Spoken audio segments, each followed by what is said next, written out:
Hey everyone, I'm Felicia Kashevaroff, an ICF certified relationship coach and founder of Tend Task. Have you ever wondered why some marriages thrive through challenges while others crumble under the same pressures? The answer isn't what you think. After years of coaching and conducting relationship research, I've discovered something surprising. The strongest marriages aren't the ones without problems, they're the ones with effective systems for solving them. Today, I'm pulling back the curtain on what really works. Not the generic advice you've heard 1,000 times, but the evidence-based strategies that transform marriage challenges into opportunities for deeper connection. Whether you're newly married or celebrating decades together, these tools will change how you navigate problems for good. Let's start by normalizing something important. Every marriage faces challenges. According to Dr. John Gottman's research with thousands of couples, about 69% of marriage problems are perpetual, meaning they'll never completely disappear. The difference between happy and unhappy marriages isn't the absence of problems, it's how couples respond to them. The first major challenge I see consistently is what I call the disconnection spiral. It starts innocently enough. You're juggling demanding careers, family responsibilities, and life admin. As stress builds, you paradoxically need emotional connection more than ever, yet find yourselves with less bandwidth to nurture it. Small disconnections grow, creating even more stress in the relationship and accelerating the downward spiral. Before you know it, you're living parallel lives under the same roof, wondering how you drifted so far apart from someone who once felt like your best friend. The second major challenge is the communication trap. Many couples believe that simply communicating more will solve their problems, but the reality is far more nuanced. What typically happens is that conversations about sensitive topics begin when emotions are already running high, perhaps after a long day or during a stressful situation. Without effective communication tools, these discussions quickly deteriorate. One partner expresses frustration, the other feels attacked and becomes defensive. You both walk away feeling misunderstood and more disconnected than before.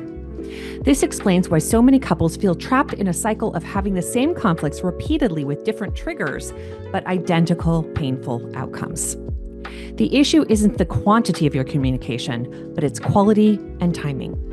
The third challenge is the invisible workload imbalance, which extends far beyond who does the dishes or who takes out the trash. This imbalance encompasses the unseen mental and emotional labor that makes a household function. Remembering birthdays, scheduling appointments, noticing when supplies are running low, coordinating social calendars, and maintaining family relationships. What makes this particularly challenging is its invisibility. One partner, often but not always influenced by gender norms, silently carries the weight of planning, anticipating needs, and keeping track of countless details. Over time, the partner carrying the mental load feels increasingly resentful, yet struggles to articulate exactly why, while the other partner feels unfairly criticized for problems they don't really comprehend. This mutual misunderstanding creates a foundation for deeper disconnection, with both partners feeling unappreciated and misunderstood in fundamentally different ways. Now, let's examine each major challenge alongside both traditional advice and more effective approaches that actually work. Just communicate more. This well-intentioned advice appears in virtually every relationship article and book, suggesting that if couples would simply talk more, their problems would disappear. Yet in my years of coaching, I've seen countless couples who communicate constantly. They're just doing it ineffectively. The missing element isn't quantity, but quality and structure. Without the right framework, more communication can lead to more opportunities for misunderstanding. What truly transforms relationship communication is a two-part approach that creates both when and how to communicate effectively.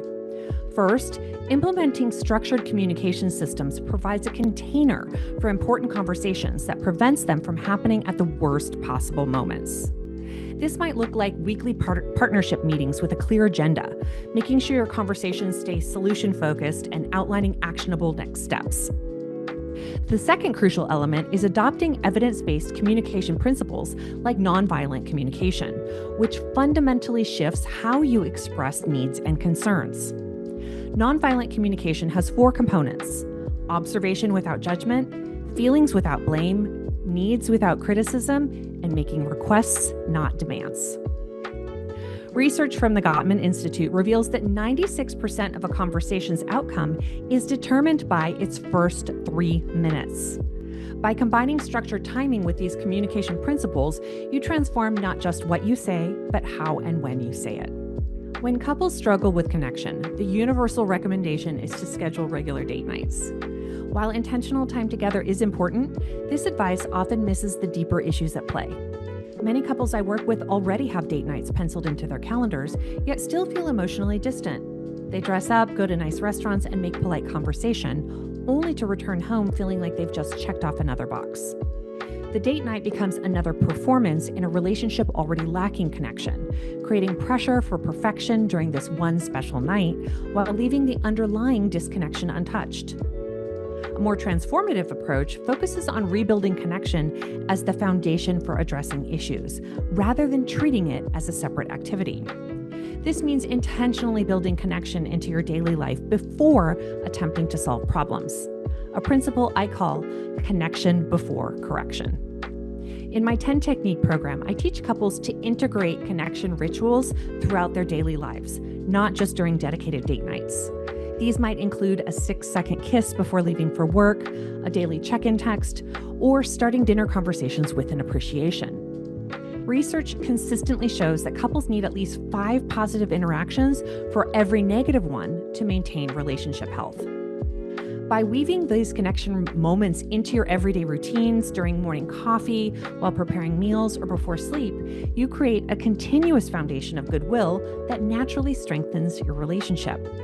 These small, consistent touch points build emotional safety that makes addressing challenges significantly easier when they arise. And here's a little secret.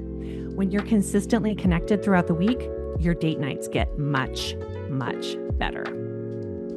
When couples recognize imbalance in their relationship, the standard advice they receive is to split everything 50-50. This seemingly fair approach suggests that equality means each person does exactly half of everything, from washing dishes to managing finances to planning vacations. While well-intentioned, this mathematical solution overlooks the complex reality of relationship labor.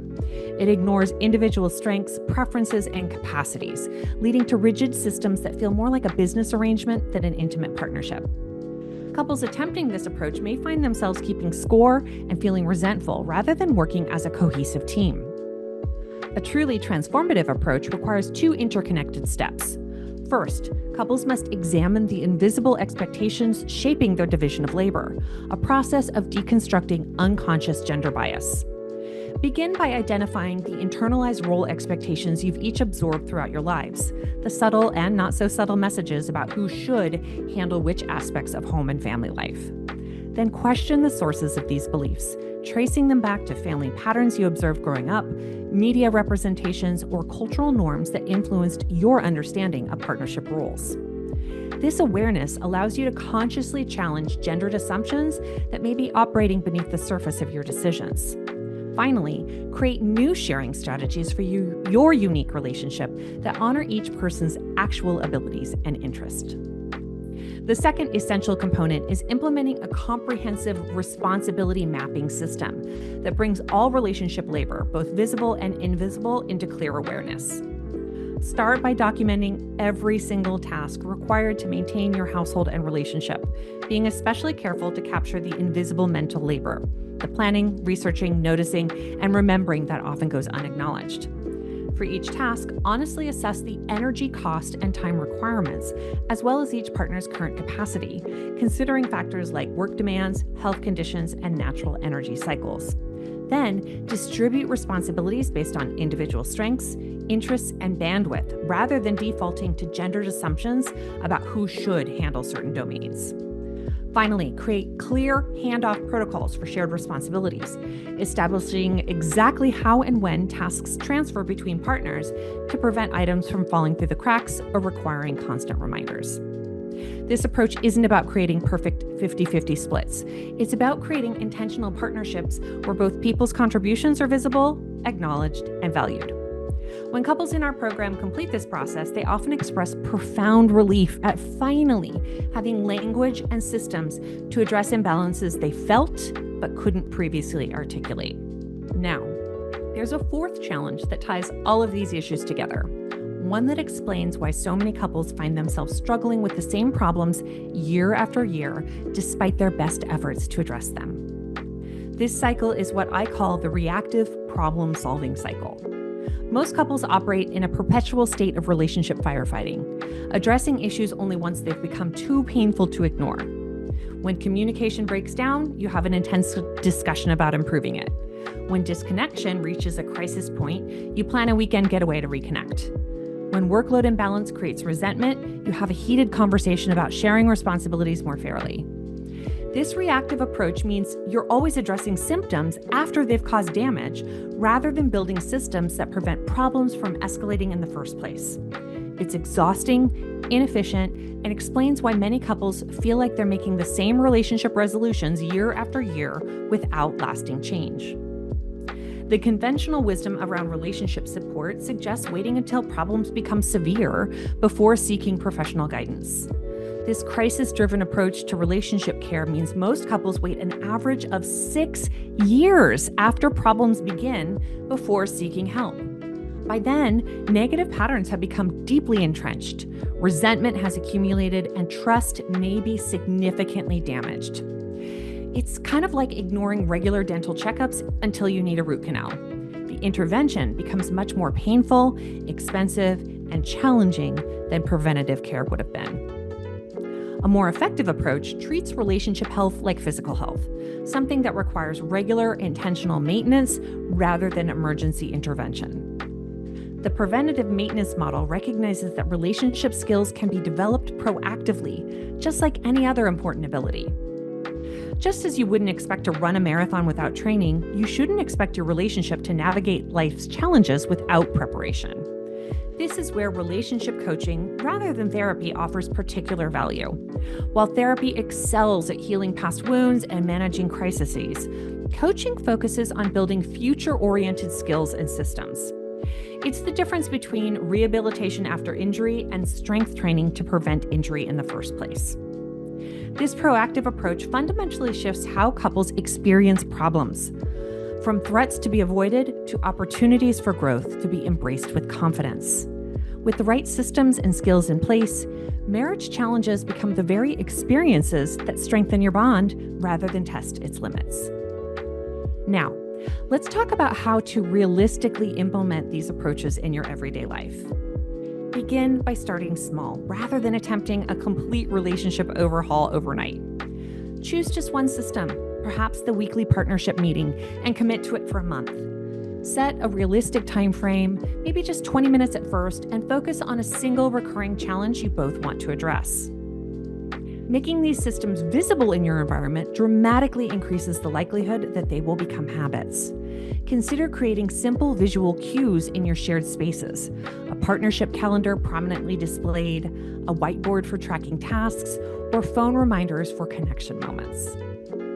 It's also essential to anticipate and normalize the adjustment period that comes with any relationship change. New patterns typically take 3 to 4 weeks to become comfortable.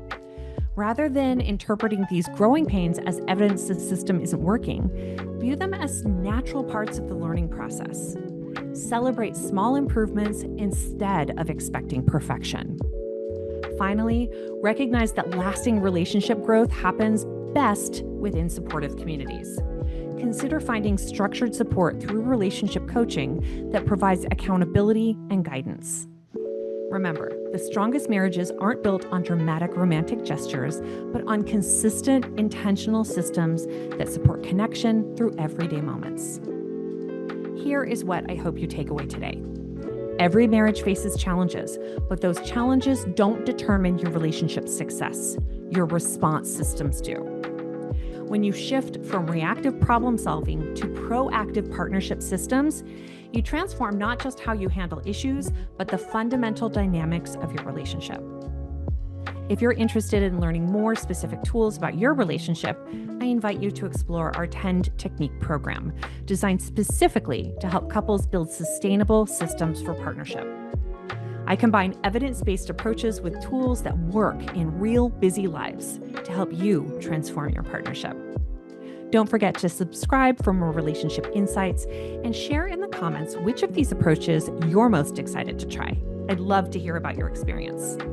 Thank you for watching, and remember, Building a thriving marriage isn't about avoiding problems. It's about creating systems that help you navigate them together.